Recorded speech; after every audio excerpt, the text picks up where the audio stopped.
it's Kris. And I'm Wyatt Elliott from Notebook Entertainment. And this is Horrorland News.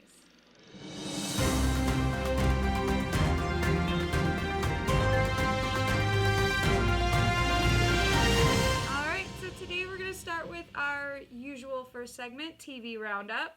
We got another episode of Chucky this week. Fantastic still. Still great. Still, my only complaint is no Jennifer Tilly and Fiona Dourif. However, I understand from several Twitter accounts of the cast that will be changing next episode. So yay! But yeah, definitely still keeping the pace. Still fantastic. They're changing things up a little bit with the characters and stuff. I mean, it was kind of an interesting one because Chucky wasn't in it a lot in this episode. No. He was kind of missing. But then when he did show up, I mean, it was a total throwback to Child's Play 3. Yeah, you know, just have his face melted off.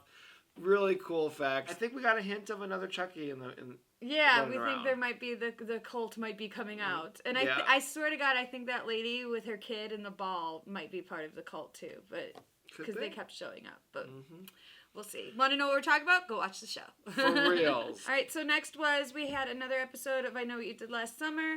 Again, still keeping our interest, but oh my God, do I wish they would have just given us all the episodes because I'm I need to know what's happening. It's frustrating, you know, because you get a hint of next, and now it's one at a time, and it feels so much longer now. It does. Putting them every week, it makes it feel like a much longer show. And yes, I'm still invested in the ride, but if it had started out this way, would I have been? So I really think they should have done was here's first 4, here's second 4. Yeah. I think there's only 1 or 2 episodes left. So our review on that will be coming up very soon, and we will have a lot to say. But again, we are enjoying it. We do like it. Oh, yeah. It's fun to play along with and go, okay, well, where is this going? Well, what does this mean? And you know, so it's a very enthralling show. Yeah, it's a way more complex story than the movie was. Yeah, honestly, way more complex. And some of my favorite characters are starting to die, like what's her face's mom, and I was like, aw, I liked her little trailer park. Like, she was so cute. Not cute, but she was cool. She looked like, I finally dawned on me what she reminded me of. She was like Dollar Store Amy Schumer. Yeah, really, for reals. As a compliment. Total compliment. All right, so the third show, and we haven't talked about this since the second episode because they haven't released anymore.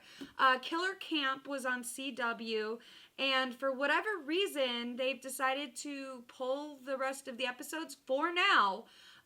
They're not saying that it's canceled. The Killer Camp Twitter account tweeted out themselves that they would eventually be back. The thing about this is, I remember when we were first talking about this on this show, we were confused why we hadn't heard of the first season of this show. Where was it? Turns out that this was a show that was made through a UK-based company, and then it was purchased during the second season by the CW and turned into a CW original. Which makes sense. I believe a lot of them have. Right. Accents. So my question is, you bought this property. Why would you not release the first season somewhere on streaming to get people excited for it? Exactly. But then I'm even more confused because in the article that talks about it, they say that the first episode only brought in 155,000 viewers.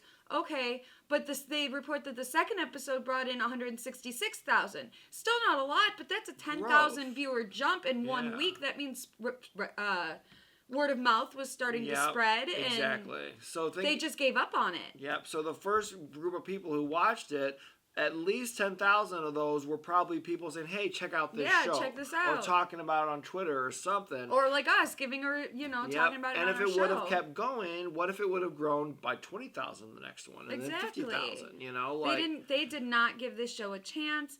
No. The article that I read kind of is guessing that maybe the fall lineup was too crowded for them. CW shows don't rank very high in ratings anyway. No, that's what I was thinking. Like, a hit for them is way lower than a hit for Fox or something. It's been years since their Dawson's Creek glory days. So they're guessing that maybe they're going to try and bring it back in the summer. I hope so, because I want to know if I was right about who I thought the killer was. Like, what the hell? But if that's true, then okay, fine. But now you're gonna make people wait like 6 months to see the rest of it. Exactly. How many people are gonna come back? Like, yeah, because the only 2 episodes on streaming are the first 2 that we've already seen. So if you're gonna pull it from network TV, then why not put it on your streaming service? Exactly. Especially the one they're always advertising. Download the CW app. Well, put it on there. Give me a reason to. So yeah, and it really pisses me off that really interesting shows, reality shows like this get so pushed to the side. Like, we were talking about The Mole in an episode of something for this channel. We recorded so much, I don't even know when we were talking about The Mole. But that was a great show. However, they only had a couple seasons before they had to pull Celebrity Mole to get people to keep watching, and even that failed. Yeah. There was a show, it only had 1 season. Thankfully, they let the whole season play out. It was called Whodunit, and it was like this. It was like basically a murder mystery game, and all the contestants lived together in a house, and they had to figure out who the killer was. And I loved that show. And so that's why I was really excited about Killer Camp. I was like, oh, they're going to give it another shot. No, they're not. It's hard for shows that aren't the usual in whatever genre unless they you're are dating. Like, to if be it's not successful. if it's not a dating reality show, people don't want it. Well, I yeah, guess. like, I mean, do you think the challenge would survive now if it just came out as is? If it didn't have 30 years to build up this fan base, you know, or Survivor or any of these shows, really? Because it does seem like the ones that have the most success are either just reality drama about following somebody's life, right? You know, or these teen shows or romantic shows. And yeah, I'm so over I've been over The Bachelor. You know, so and like I don't know, so whatever. But hopefully they bring it back, and maybe we'll watch it. We'll keep you updated, but because I'm interested to see the rest of it. So I really hope they do bring it back. If nothing else, just put a post out there going, here's what the results were. Who died? Who died? Who was the killer? Right. Like, just, that's all I want. Was I right? That's all I want to know was I right from who I picked in the first episode? Yeah. All right, so let's move on, because I can complain about this forever, and this isn't Thanks We Hate It, so no complaining here. So we had a couple new trailers drop this week. We got the new Scream promo trailer, which was exciting. Yeah. And you get to see a few more things. Like, does Sydney have a baby? Like, why was she pushing that carriage? Is she a nanny, or does she have kids? Like, I mean, she could have kids by now, I guess, you know. And we find out that Dewey isn't really a cop anymore. It looks like he's retired, because they have to go to like his house, and he's looking all raggedy and stuff. Yeah, I feel like Dewey is taking on the Randy role. Oh, for sure. One. Then you had a trailer you wanted to talk about. Oh yeah, I wanted to just bring up that it's just a teaser. It doesn't show a whole lot or whatever, but there is a teaser trailer for the new Jeepers Creepers Reborn.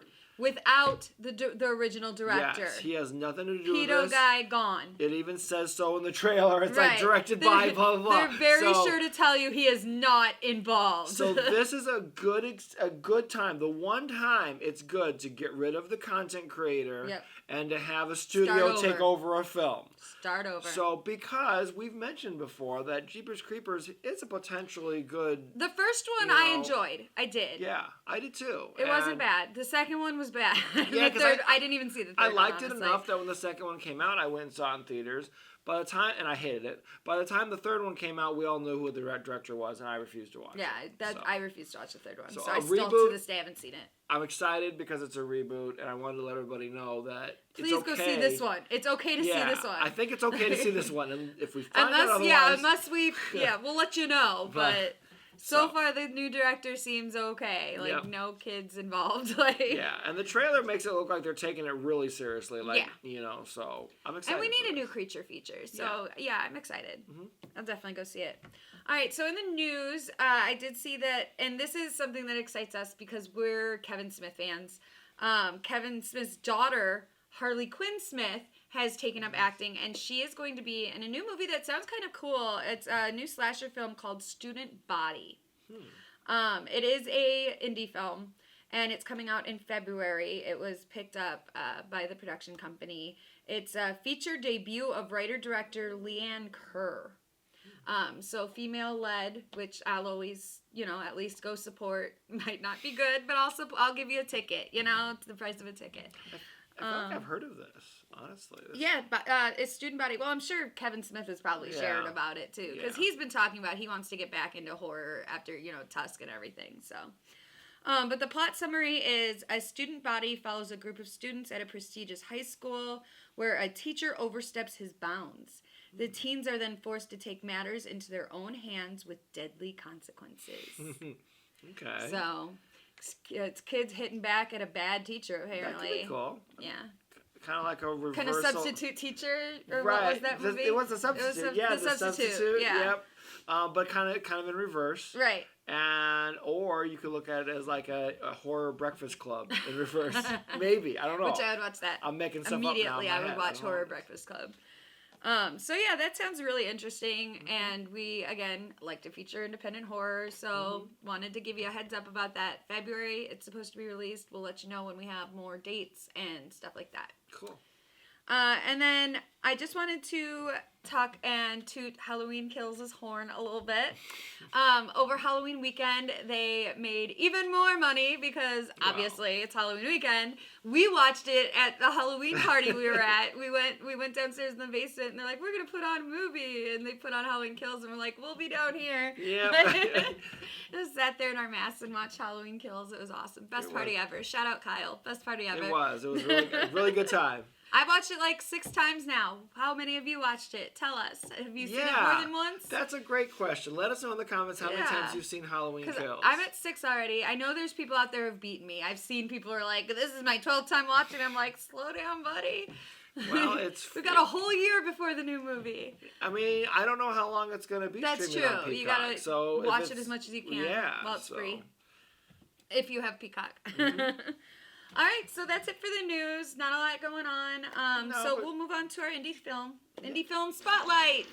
My advice to young filmmakers: make a movie every week. Make films, no matter what anybody says, and you'll be a filmmaker. Right, so today's movie is a horror short. It's only about 10 minutes.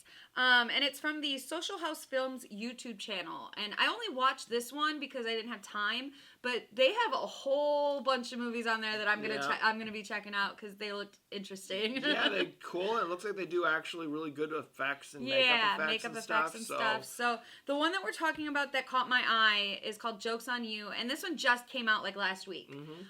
So it's one of their brand new movies. Again, 10 minutes. It's worth your time. It's really entertaining, guys. It really is. Yeah. Like, the whole like first half of it, I'm sitting there like, what am I watching? Like, what is happening here? I love it. I love it.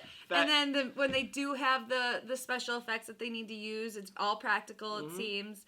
And it's great makeup. There is one spot at the end where you can kind of see the seams, but whatever. Yeah, it's great. It's good. Exactly. It's really good makeup. Yeah, I don't know what kind of budget they work with, but they only have 100-some thousand subscribers, so they're probably not making a ton on their YouTube channel.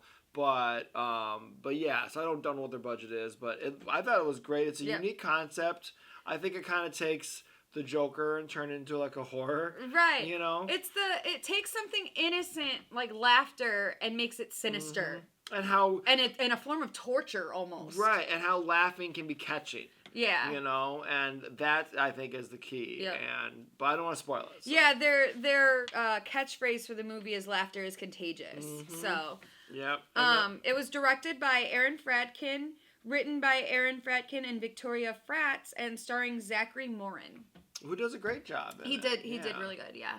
So. Because he doesn't say. I think he has like 3 lines at most. At the end, I think. At most, yeah. and one of the lines before that is like, "Who's there?" when someone's knocking on the door. So like, but yeah, so he does a lot with what he has to do, and he does great at it. I think. Very creepy. Yeah, I think it's great. I'm going to definitely check out the rest of his channel.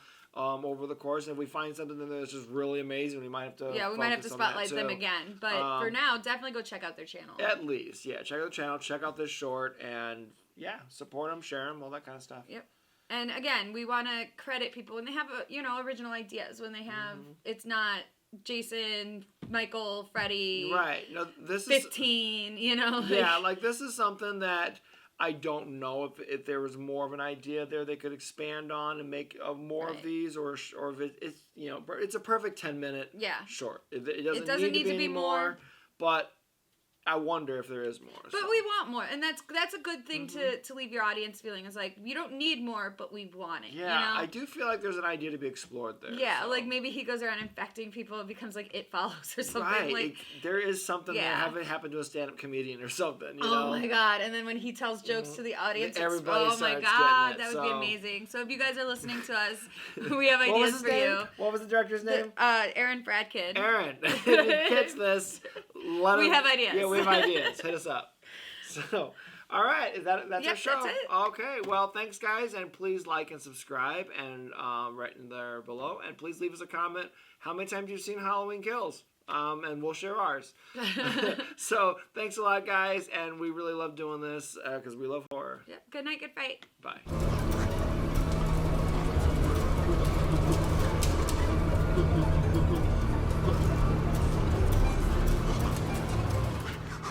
Want to hear a joke?